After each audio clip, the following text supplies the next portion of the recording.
আমাদের নিলামের কার্যক্রম শুরু হচ্ছে 500 কোটি টাকা থেকে।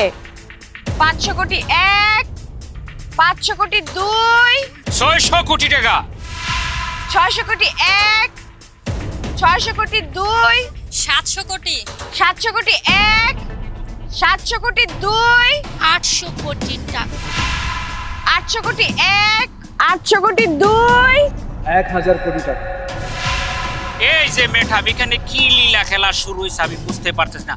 চোর বাটপার আবাদি এটা কিভাবে এখানে ঢুকে, এটা মেথরের মতন লাগছে। রিস্কালা ঠেলালা বেনালা যদি এখানে ঢুকে যায় তাহলে আমরা কি বলবো? আমাদের তো কোনো সিকিউরিটি নাই, আমরা ব্যাপারটা বুঝতেছি না। আপনারা নাকি সিকিউরিটি আছে? এই এদিকে ঘুর, তোর চেহারাটা একটু ঘুর। আরে বাপ রে বাপ, কিরে এই গন্ধ করতেছে তো ম্যাডাম, তোর গন্ধ। এটা কি ভাইরাস জানি, সি ভাইরাস ঢুকে গেছে এখানে, সি ভাইরাস। C exact. এসব চাষা পোষারা কিভাবে এত বড় নিলামে ঢুকে? আপনারা এখানে কি করতেছেন? আপনারা জানেন না যে এখানে কত কোটি কোটি টাকার নিলাম চলতেছে? এখানে আজকে কত বড় বড় কোম্পানি, কত বড় বড় মানুষজনরা আসবে, আর কোথা থেকে সব চাষা পোষারা সে এখানে ঢুকে পড়লো? আরে চাষার বাচ্চা, তুই দেখতেছিস না যে এখানে কত কোটি কোটি টাকার নিলাম চলতেছে? আসছে উনি নিলাম কিনবে 1000 কোটি টাকা। এই তুই কোনোদিন 1000 কোটি টাকা চোখে দেখেছিস? ফকিন্নির বাচ্চা, শোন, এইটা কোনো না ফার্মের মুরগির বাজার না যে তুই 400 টাকা দিয়ে 1 কেজি ফার্মের মুরগির গোশত কিনে বাসায় নিয়ে যাবি, ঠিক আছে? ফকিন্নি কোথাকার। কিভাবে আপনাদের এত বড় নিলামে সব চাষা বুসারা ঢুকে পড়ে? কার ধাক্কা দিয়ে বের করে দেন। I am so sorry ma'am.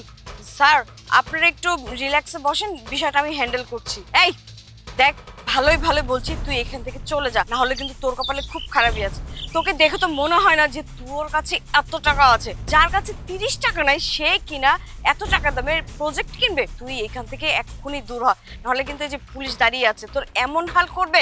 উনি যদি তোকে অ্যারেস্ট করে সারা জীবন কিন্তু জেলের ঘানি টানতে টানতে তোর জীবন শেষ হয়ে যাবে।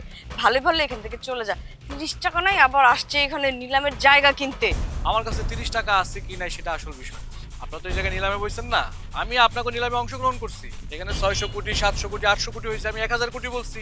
এখন আমার উপরে যদি কেউ 1000 কোটির উপরে বলতে পারে বলুক, তাতে তো আমার সমস্যা নাই। যদি আমি পারি এর উপরে দাম বইলা এই জায়গা কিনে নিয়ে যাবো, আর যদি না পারি তাহলে আমি হাইরা যাবো, সমস্যা নাই তো। আপনারা আপনাকে নিলাম চালায় যান। দেখ তুই অহেতুক এখানে দাঁড়িয়ে কিন্তু গেজাচ্ছিস। তোকে দেখে মনে হয় না তোর কাছে কোনো টাকা পয়সা আছে। কেন আমাদের সময় নষ্ট করতেছিস? আমাদের সময়ের না অনেক মূল্য আছে, তোর কাছে সময়ের কোনো মূল্য নাই। কারণ সময়ের মূল্য তোর মতো গাইয়ারা কিছুতেই বুঝে না। তুই ভালো ভালো এখান থেকে চলে যা, না হলে কিন্তু ঘাট ধাক্কা দিয়ে তোকে এখান থেকে বের করে দিব। একদম ঠিক কথা বলছেন। এই কামলার বাচ্চাকে এখনই বের করে দেন, ঘন্টা খাটিয়া বের করে দেন, নাইলে কিন্তু।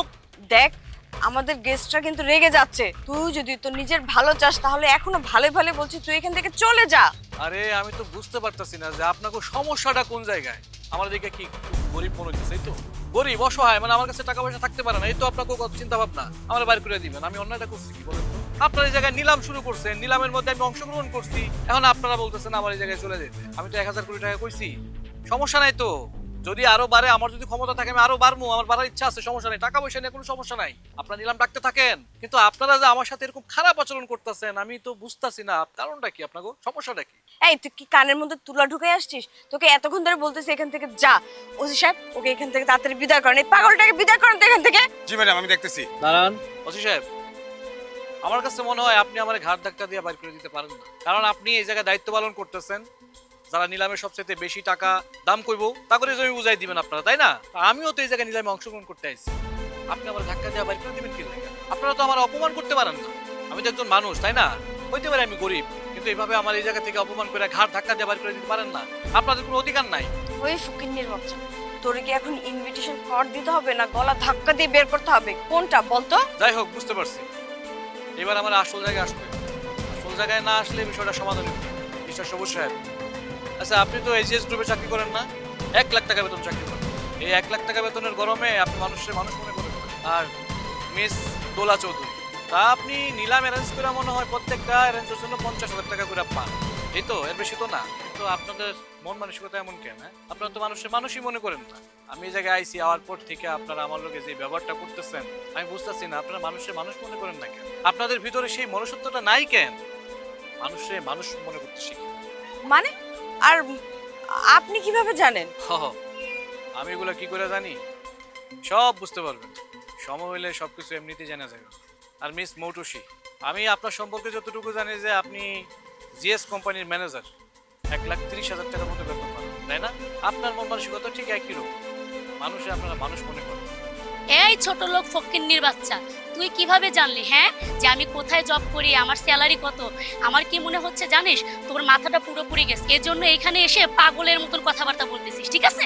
একটা মানুষের পোশাক আশাক একটু নর্মাল হইতেই পারে, এজন্য যে তার কাছে 1,000 কোটি টাকা থাকবো না এটা তো হইতে পারে না। কিন্তু আমি একটা জিনিস বুঝতেছি না, আমি আসার পর থেকেই আপনারা আমার সাথে খুব খারাপ আচরণ করতেছেন।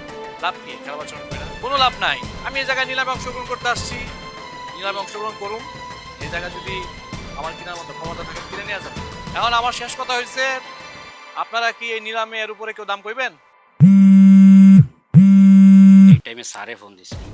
আসসালামু আলাইকুম স্যার। হ্যালো মিস্টার সবুজ সাহেব, জি স্যার। আপনি তো নিলামে গেছেন, আজকে সেইখানে রাকিব সাহেব যাবে। উনি কিন্তু আমাদের কোম্পানির সব বড় বড় প্রজেক্ট হ্যান্ডেল করে, সো ওনার সাথে কোঅপারেট করে কাজ করবেন। জি স্যার, জি স্যার। কোনো ভুল যাতে না হয় সেই দিকে খেয়াল রাখবেন। Okay sir.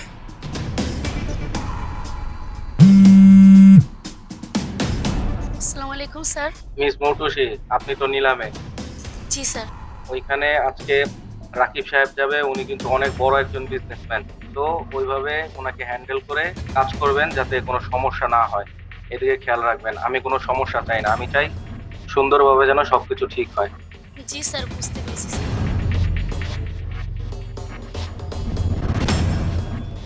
স্যার আপনি, মানে আপনি মিস্টার রাকিব খান?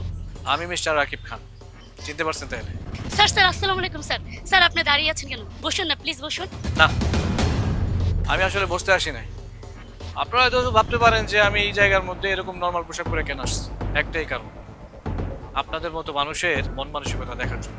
আপনাদেরকে আমি একটা কথা বলতে চাই, কোনোদিন মানুষের পোশাক দেখে মানুষের বিচার করবেন না। একটা মানুষের পোশাক আশাক একটু দুর্বল হইতে পারে, কিন্তু তার যে টাকা পয়সা থাকতে পারে না, সম্পদ থাকতে পারে না, এটা কোনো কথা হইতে পারে না। আপনারা আজকে আমার সাথে যে আচরণটা করছেন একদম ঠিক করেন না, অন্যায় করছেন আপনারা। যাই হোক, যেহেতু নিলামে আমার উপরে আর কেউ দাম কইতে পারবো না বা দাম কইতে চাইতেছে না, তাহলে তো আজকে আমি নিলামে জিতেই গেলাম।